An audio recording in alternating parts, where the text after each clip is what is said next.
വർഷങ്ങൾക്ക് മുമ്പ് കേരളത്തിന്റെ മുഖ്യമന്ത്രിയായിരുന്ന വി.എസ്. അച്യുതാനന്ദൻ രാഹുൽ ഗാന്ധിയെ കുറിച്ച് പറഞ്ഞ വാക്കുകളാണ് ഇപ്പോൾ കൃത്യമായിരിക്കുന്നത്. അദ്ദേഹം ഒരു അമൂൽ ബേബിയാണ്. പിന്നീട് സമൂഹ മാധ്യമങ്ങളിൽ അദ്ദേഹത്തെ പപ്പു എന്നും കളിയാക്കുന്നത് നിരന്തര സംഭവമാണ്.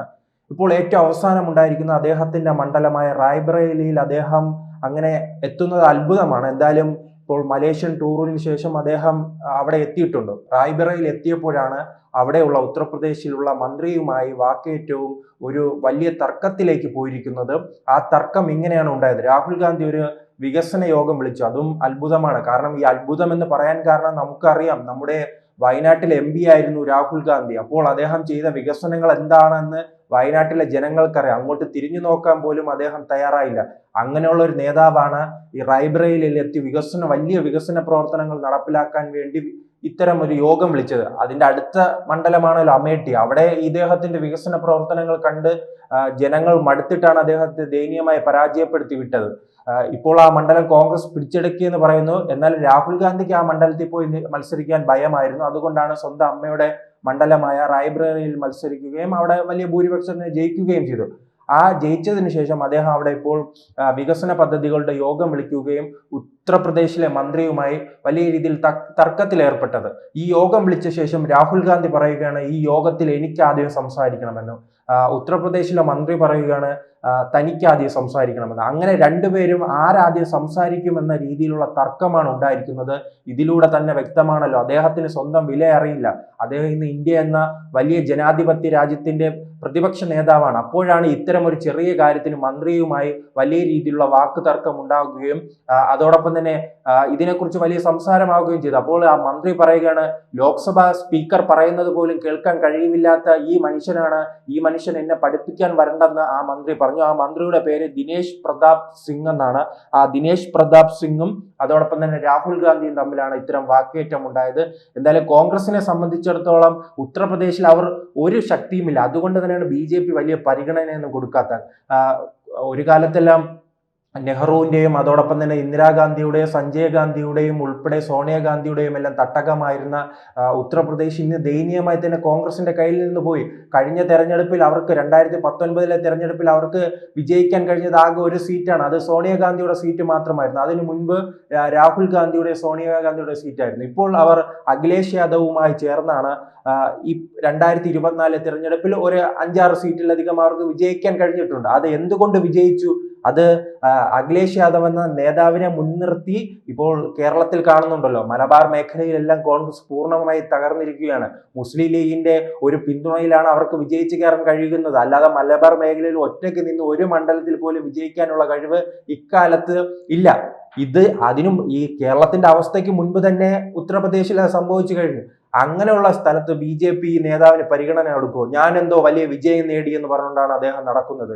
ലഭിച്ചതോ 99 സീറ്റ്. 2019 ഈ എല്ലാ കോൺഗ്രസുകാരും അതോടൊപ്പം തന്നെ മറ്റു രാഷ്ട്രീയ നിരീക്ഷകരും പാവയായി വിലയിരുത്തുന്ന, അതോടൊപ്പം തന്നെ സോണിയാഗാന്ധിയുടെ നിഴലായി നിന്ന മൻമോഹൻ സിംഗ് എന്നായിരുന്നല്ലോ അദ്ദേഹത്തെ വിലയിരുത്തുന്നത്. അദ്ദേഹത്തിന് പോലും നയിച്ചപ്പോൾ പോലെ 206 സീറ്റ് ലഭിച്ചു. ഇപ്പോൾ യുവരാജാവ് വന്നപ്പോൾ ലഭിച്ച സീറ്റുകളുടെ എണ്ണം 2014 44, 2019 52, ഇപ്പോൾ 99 സീറ്റാണ്. 99 സീറ്റ് നേടിയ ഈ നേതാവാണ് അങ്ങ് ഉത്തർപ്രദേശിൽ പോയിട്ട് അവിടെ എല്ലാം തങ്ങളുടെ സ്വാധീനമാണ്, ഞാൻ ആദ്യം സംസാരിക്കും, ഞാൻ വികസന പദ്ധതികളെ കുറിച്ച് പറയും. അവിടെ വികസനങ്ങൾ വരുന്നുണ്ട്, സുരക്ഷ വരുന്നുണ്ട്, കൃത്യമായി വലിയ രീതിയിൽ പുരോഗതി നേടുന്നുണ്ട്. അത് എന്തുകൊണ്ട് സംഭവിച്ചു? അത് 2016 അവിടെ ഉണ്ടായ ഒരു മാറ്റമുണ്ടല്ലോ. അവിടെ ഒരു മുഖ്യമന്ത്രി കടന്നു വന്നതിന് ശേഷം ഈ മാറ്റം ആവർത്തിക്കുകയാണ്. അതുകൊണ്ട് തന്നെ ഇദ്ദേഹം അവിടെ പോയില്ലെങ്കിലോ അവിടെ തിരിഞ്ഞു നോക്കിയില്ലെങ്കിലോ ഉത്തർപ്രദേശ് വികസിക്കും. അവിടെ നമുക്കറിയാമല്ലോ, ഒരു കാലത്ത് സ്ത്രീകൾക്ക് സുരക്ഷിത ഒരു 6 മണിക്ക് ശേഷം ഇറങ്ങി നടക്കാൻ കഴിയില്ല. അതോടൊപ്പം തന്നെ ഗുണ്ടാരാജായിരുന്നു. അത്തരം എല്ലാവർക്കും കൃത്യമായി തന്നെ ആയുധത്തിലൂടെ മറുപടി നൽകുന്ന ഒരു സാഹചര്യം ഉണ്ടായിരുന്നു. പിന്നീട് വന്ദേ ഭാരത് അടക്കമുള്ള വലിയ വികസനങ്ങൾ വരുന്നു. ഏറ്റവും അവസാനം നമുക്കറിയാം, ബ്രഹ്മോസിന്റെ മിസൈലിന്റെ ഒരു നിർമ്മാണ ഫാക്ടറി തന്നെ അവിടെ വരികയാണ്. അങ്ങനെ ഓരോ ദിവസവും വികസിക്കുന്ന ഒരു ഉത്തർപ്രദേശിൽ പോയിട്ടാണ് ഈ രാഹുൽ ഗാന്ധി വികസനം അവരെ പഠിപ്പിക്കാനായി ഇറങ്ങി തിരിച്ചിരിക്കുന്നത്. ഇദ്ദേഹം വികസനം പഠിപ്പിക്കാനുള്ളത് ഈ വയനാട്ടിലാണ്. അദ്ദേഹത്തിന്റെ സഹോദരി മത്സരിച്ചത് അവിടെയാണെങ്കിൽ കോൺഗ്രസുകാർ ആത്മഹത്യ ചെയ്യുകയാണ്. കോൺഗ്രസിന്റെ അഴിമതിയും കെടുകാര്യസ്ഥതയും കൊണ്ട് നേതാക്കൾ തന്നെ മരിക്കുകയാണ്.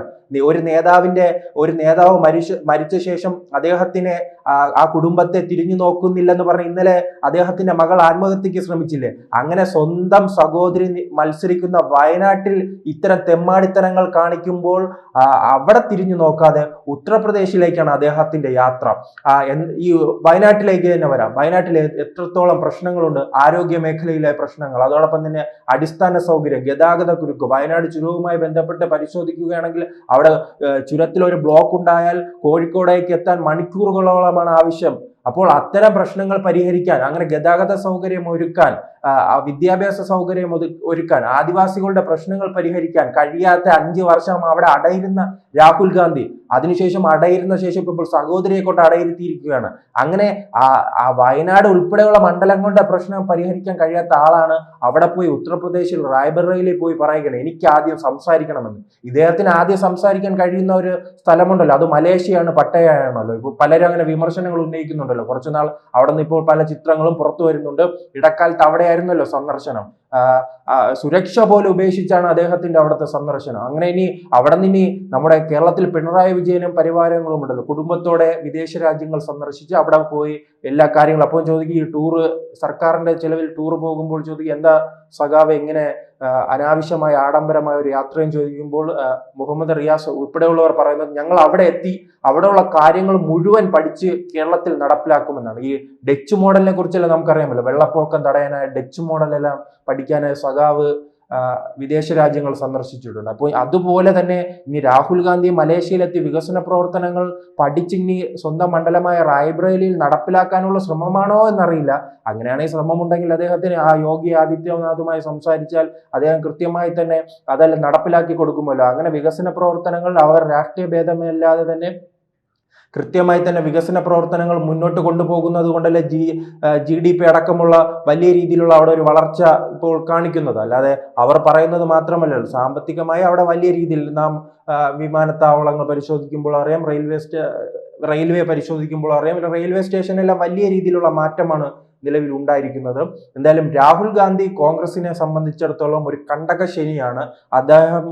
രാഹുൽ കണ്ടകശനി എന്തായാലും കോൺഗ്രസിനെ കൊണ്ടുപോകാനുള്ള സാധ്യത തന്നെയാണ് ഉണ്ടായിരിക്കുന്നത്. അതുകൊണ്ടാണ് ഈ കോൺഗ്രസിന്റെ ചരിത്രത്തിലെ ഏറ്റവും കുറവ് സീറ്റ് ലഭിച്ചത് ഈ രാഹുൽ ഗാന്ധി നയിച്ചപ്പോഴാണ്. അങ്ങനെ പരാജയപ്പെട്ട് അദ്ദേഹം ഏത് തിരഞ്ഞെടുപ്പ് നയിക്കുമോ അതെല്ലാം നിലവിൽ പരാജയമാണ്.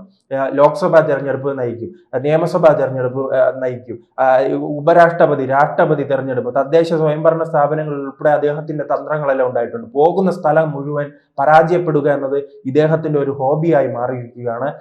ഇനി കൂടിപ്പോയ ഒരു 5 വർഷം കൂടെ 2029 കൂടി തന്നെ ഒരു തവണയും കൂടെ കോൺഗ്രസ് ഈ ഒരു അവസരം കൊടുക്കും. അതിനുശേഷം അദ്ദേഹത്തിന് വിജയിക്കാൻ കഴിഞ്ഞില്ലെങ്കിൽ കോൺഗ്രസ്കാരെ ആവശ്യപ്പെടും. നെഹ്റു കുടുംബത്തിന്റെ അടുത്തൊരു കുടുംബമുണ്ടല്ലോ, ആ ഫാമിലിയിൽ തന്നെ പ്രിയങ്ക ഗാന്ധി വരാനുള്ള സാധ്യതയുമുണ്ട്.